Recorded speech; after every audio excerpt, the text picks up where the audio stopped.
Alors, shalom à tous, nous continuons notre étude dans le livre Brit Shalom et on avait commencé le chapitre qui parle de l'interdit de la consommation d'un de chair qui a été pris un animal encore vivant. On était arrivé,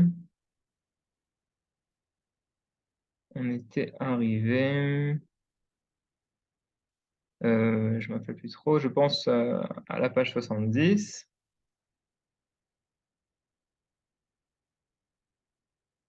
Attendez, non, c'est pas ici. Alors,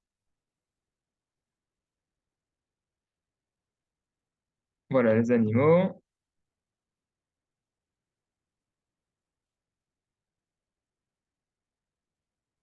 On avait commencé les comportements souhaitables. Le Rav avait proposé aussi aux Noachides qui souhaiteraient s'engager à consommer des aliments cachers, donc ne pas forcément respecter toutes les lois de la cacheroute comme le font les Juifs, mais ils pouvaient prendre sur eux quelques détails de ces lois. Peut-être on va reprendre à partir de ce point-là. Celui qui souhaiterait s'engager à ne consommer que des aliments cachers, conformément à la loi juive, peut le faire. Il est également possible de s'engager qu'à certaines lois de cacheroute, telles que les suivantes: ne pas manger d'animal dont le corps est atteint d'une infirmité mortelle, terefa, ne pas manger de viande ou de volaille d'animaux qui n'ont pas été abattus par des humains, nevela. On avait précisé que de toutes les façons, au point de vue sanitaire, ça n'était pas conseillé de toutes les façons. Ne pas manger d'espèces animales interdites à Israël, énumérées dans le Lévitique. Donc vous allez voir les versets et toutes les sortes d'animaux qui sont interdits à la consommation sont mentionnées là-bas. Ne pas manger de mélange de viande et de lait. On avait ouvert une parenthèse par rapport à ce point-là et on était arrivé au chapitre 9, le système judiciaire. Donc voilà, on avait terminé le chapitre sur les animaux et on commence maintenant le système judiciaire, donc les lois des tribunaux. Important de mentionner le fait que de, des 7 lois noachides, la seule loi qui est positive, c'est cette loi. C'est la loi, c'est le commandement d'instituer les tribunaux. Donc si les 6 lois qui ont précédé sont des interdits, il ne faut pas voler, il ne faut pas tuer, il ne faut pas manger de la chair d'un animal qui a été tiré de son vivant, etc. Il y a un commandement positif qui est d'instituer des tribunaux qui vont régir de ces lois. Donc là, le Rav, comme à son habitude, nous ramène des versets. Je jurai entre les parties et ferai connaître les décrets du Seigneur et ses instructions. Et toi, choisis entre tout le peuple des hommes éminents, craignant Dieu, intègres et ayant horreur du lucre, et place-les à leur tête comme chiliarques, centurions, cinquantenaires et décurions. Donc là, c'est toute la hiérarchie des tribunaux qui va s'instituer chez les Hébreux qui sortent d'Égypte. Ils jugeront le peuple en permanence. Donc là, c'est les paroles de Jéthro. Jéthro qui a dit à Moïse: tu ne peux pas toi-même euh, juger le peuple, puisqu'ils sont nombreux, et donc il faut que tu mettes en place une hiérarchie. Rendez justice, intéressant de voir que c'est un conseil d'un non-juif. Donc Jéthro, bon, d'après la Gemara, il s'était converti, mais d'après notre avis, il est resté noachide. Et donc ici, on voit le don de l'humanité à la justice, l'organisation de la justice de la Torah. Rendez justice aux faibles, à l'orphelin, proclamez le droit du pauvre, du nécessiteux. Assurez le salut du faible, de l'indigent, délivrez-les de la main du méchant. Donc là, c'est une ordonnance pour les juges. Ils doivent assurer le salut du pauvre, de l'indigent. Par contre, bien sûr, il ne faudra pas, s'il faut trancher la loi, trancher le- trancher le procès vers le riche et pas vers le pauvre, alors il faudra le faire quand même. Après, je pense que le Rav mentionnera qu'est-ce que David Ameller, le roi David, faisait, mais en tout cas, ce sont les versets. Ok, petit point numéro 1. Les dirigeants de la société ont le devoir de mettre en place des institutions judiciaires afin d'imposer la justice. Donc, important à préciser, ce ne sont pas des individus qui ont le pouvoir d'instituer des tribunaux, mais ce sont les dirigeants de la société. C'est-à-dire que vous, en tant qu'individu noakil, vous n'avez pas ce pouvoir, vous n'avez pas cette possibilité. Il faut forcément que ça passe par les dirigeants de la société. Dès l'origine de l'histoire d'Israël, la valeur de la justice a été proclamée. Il est dit d'Abraham: Si je l'ai distingué, c'est pour qu'il prescrive à ses fils et à sa maison après lui d'observer la voie de l'Éternel en pratiquant la charité et la justice. Bon, alors on va terminer le petit point et puis après je reprendrai quelques phrases. Le roi Salomon a déterminé que l'établissement de la justice était l'une des fonctions centrales de l'État. Le roi maintient son pays par la justice et le Messie achèvera de faire régner la justice dans le monde. Il sera un arbitre entre les nations et le précepteur de peuples nombreux. Ceux-ci, alors, de leurs glaives forgeront des socs de charrues et de leurs lances des serpents.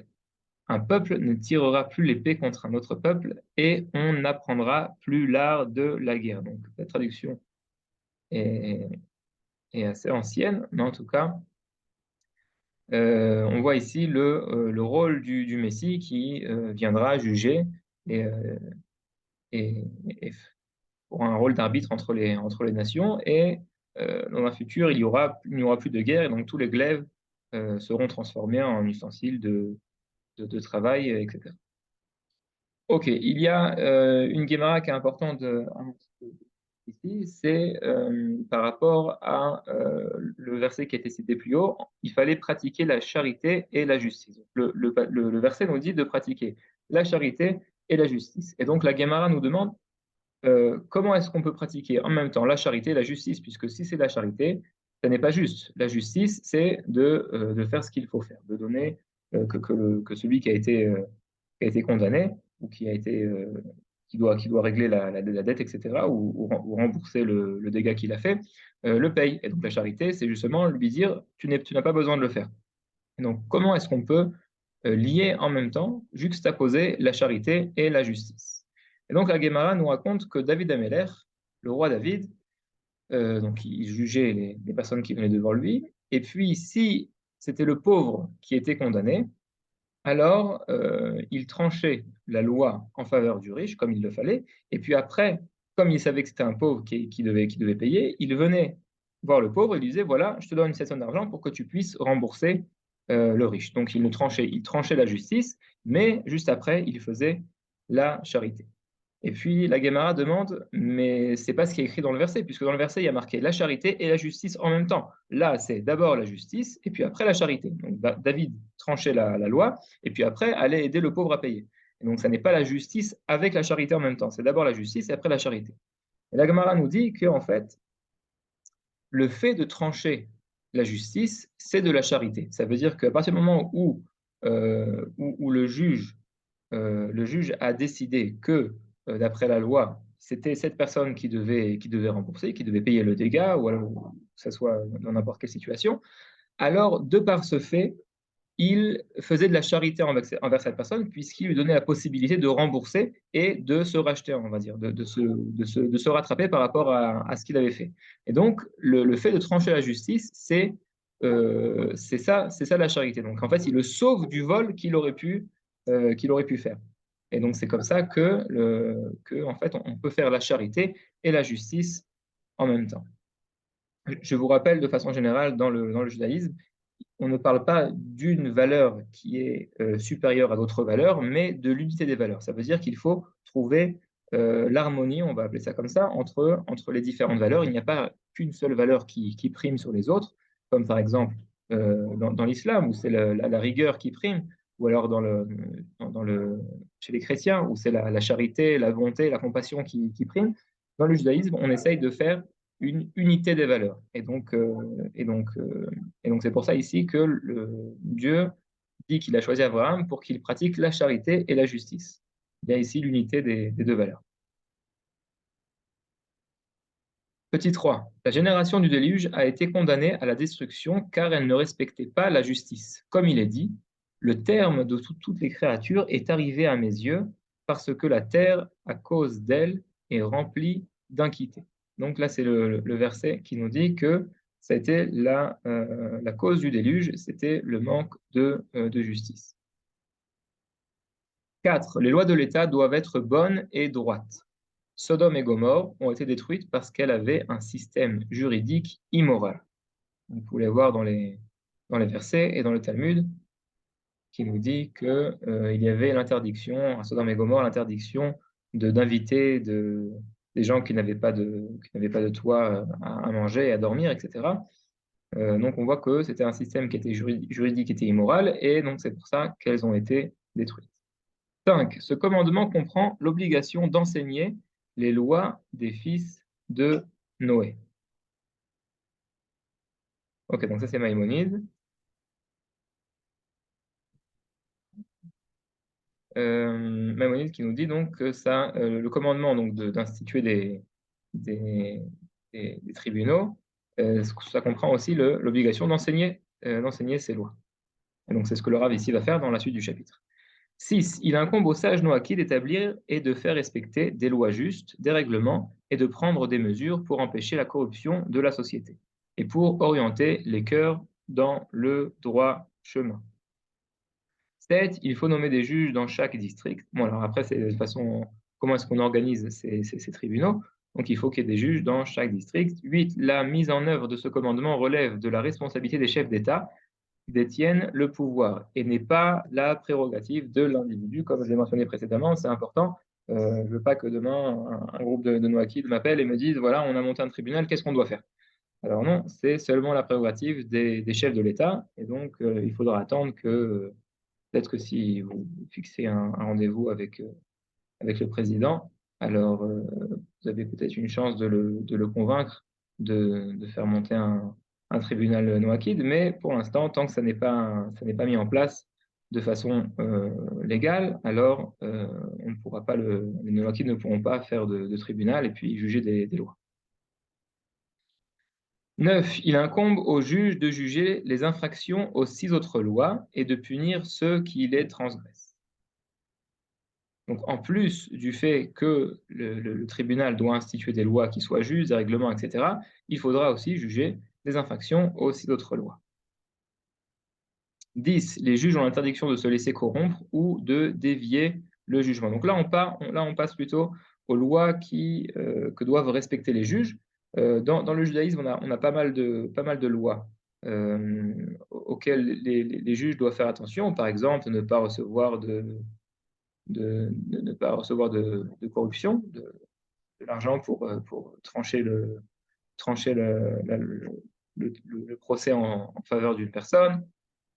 Il y a même l'interdiction d'écouter un des deux côtés sans que l'autre côté soit présent. Ça veut dire que si un juge a entendu la version d'un des deux côtés sans que l'autre côté soit présent, il ne pourra pas juger cette affaire-là.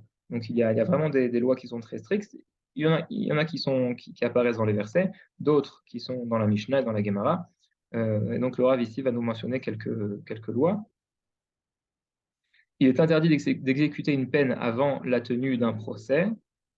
Il est interdit de prolonger une procédure sans motif valable, ça s'appelle en hébreu le inu yadin, en retardant le processus judiciaire, le verdict ou son exécution. Ça veut dire qu'à partir du moment où on est arrivé à la conclusion, alors il faudra trancher et ne pas faire attendre le verdict pour n'importe quelle raison. Bien sûr, il ne faudra pas s'empresser de juger. Ça veut dire que les juges doivent réfléchir, doivent bien prendre en compte toutes les facettes de la situation. Mais à partir du moment où ils sont arrivés à une conclusion, on ne pourra pas attendre et repousser le verdict. 13. De nos jours, les États n'établissent pas de tribunaux astreints à juger selon les lois de Noé. Néanmoins, dans la plupart des pays, il est possible d'établir une instance juridique d'arbitrage indépendante dans les limites de la loi. Comme c'est le cas en Israël, je ne sais pas si c'est le cas en France.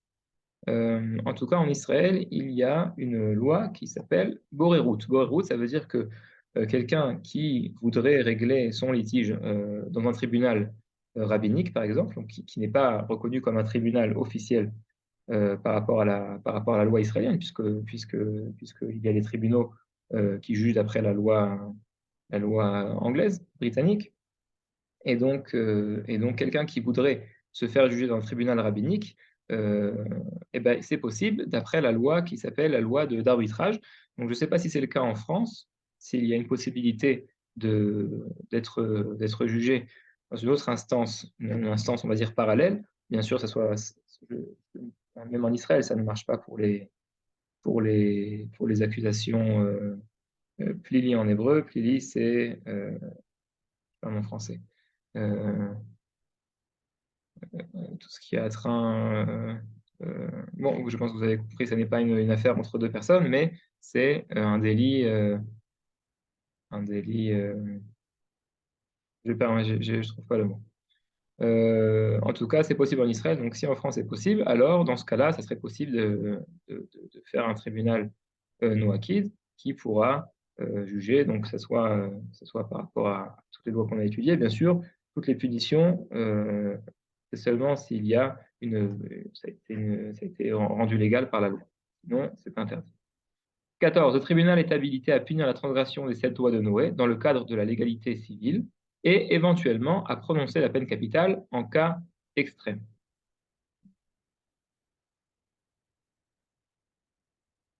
Ok, donc là, c'est vraiment le Rav mentionne que la peine capitale, et d'abord, ça doit être dans le cadre de la légalité civile. Donc, à partir du moment où il n'y a pas de peine de mort dans l'État où vous habitez, c'est impossible pour un tribunal de acquis de la prononcer aussi. Et ça doit être seulement fait en cas extrême. Donc, tous les sages et les juges noakides devront apprendre toutes ces lois. À partir de quels critères on peut prononcer la peine de mort, en tout cas, c'est vraiment en cas extrême. Quelle est la justification morale de la peine de mort?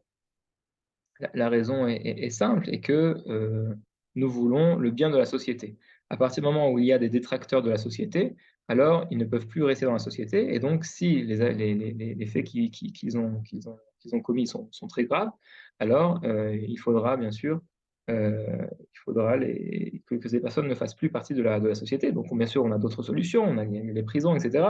Mais la peine capitale est quand même une façon de dire que la chose qui a été commise a été une chose qui est grave. On veut bien sûr garder l'échelle des valeurs. Il y a des fautes pour lesquelles on peut aller en prison. Il y a des fautes pour lesquelles il faut, il faudra, on aura la rédemption quoi, seulement après avoir été mis à mort.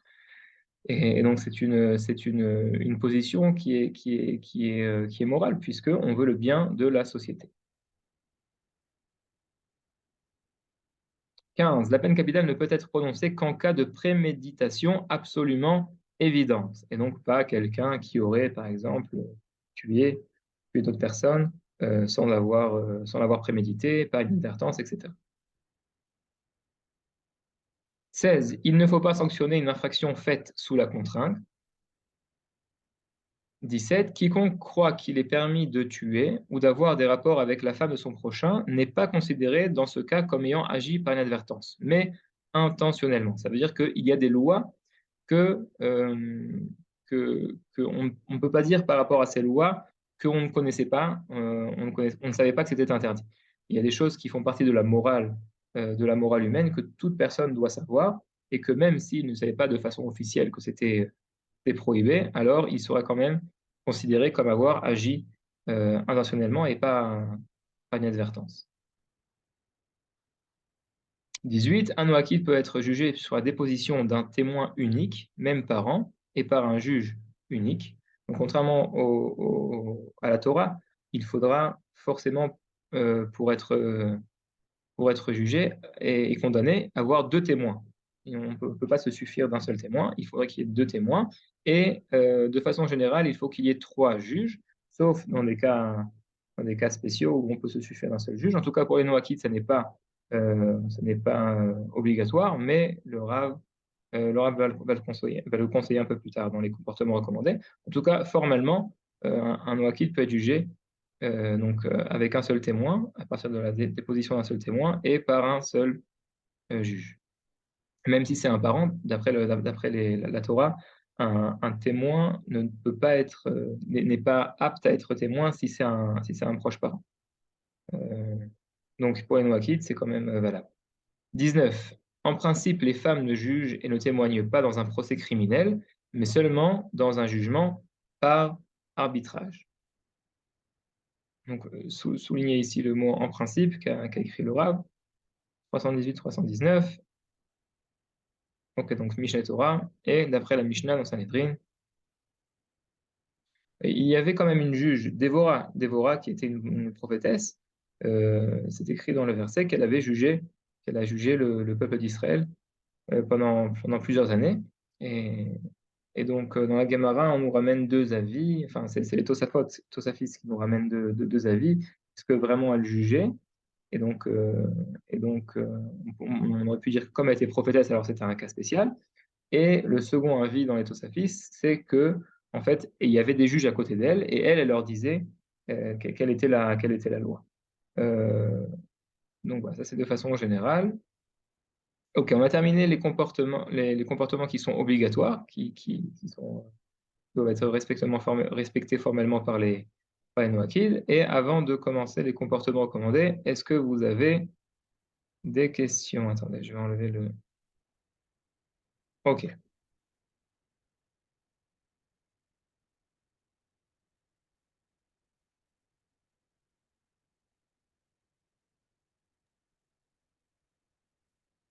Oui, Rav, est-ce qu'on peut rapprocher ce système d'établir des juges de la 11e bénédiction? Dans les 10 bénédictions, rétablir des juges comme autrefois, rétablir des juges comme autrefois.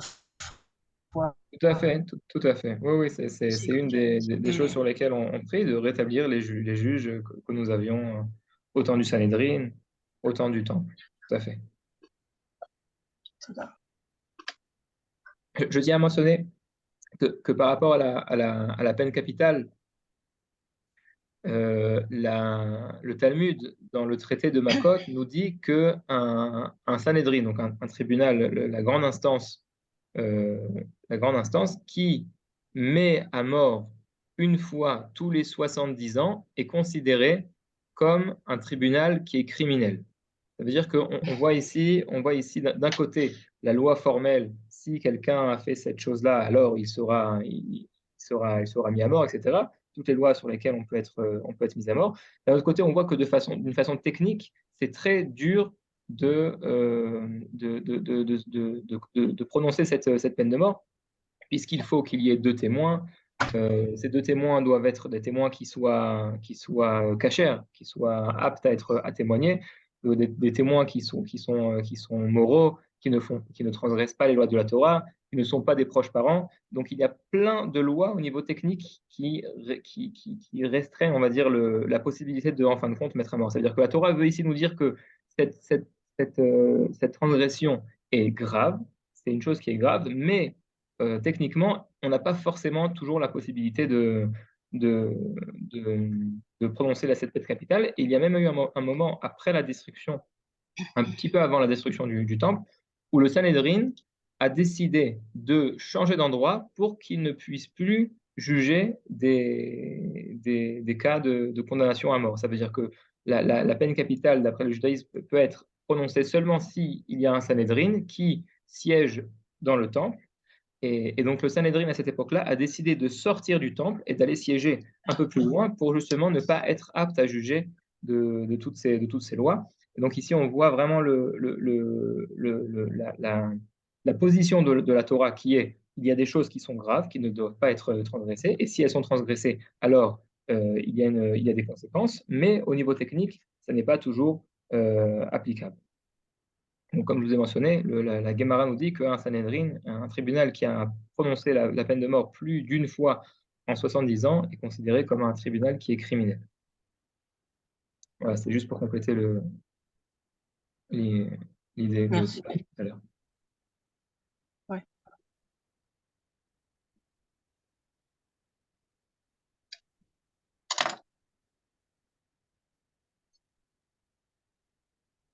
Et dans le chat, Shalom, Shavuot Chodesh Tov.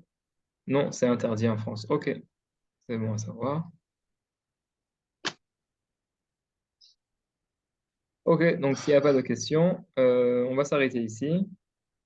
Je vous souhaite à tous une très bonne semaine, un Chodesh Tov, comme on dit en hébreu, un bon début de mois. Nous changeons de mois aujourd'hui. Nous passons au mois de Tammuz, le mois de Tammuz qui est le troisième mois avant la fin de l'année. dans lesquels, peut-être la semaine prochaine, on pourra parler un petit peu du jeûne du 17 Tammuz, et puis après la période de 3 semaines qui commence, 3 semaines de deuil national, qui aboutit au jour de Tisha B'Av, le 9 du mois de Av, qui est la destruction des deux temples, donc qui est une période de deuil national du peuple juif. Alors voilà, c'est tout pour aujourd'hui. Passez une excellente semaine. Shalom. Shalom à vous aussi, Shabbat une tov. très belle Shalom, Chodesh Tov. Amen. Merci beaucoup.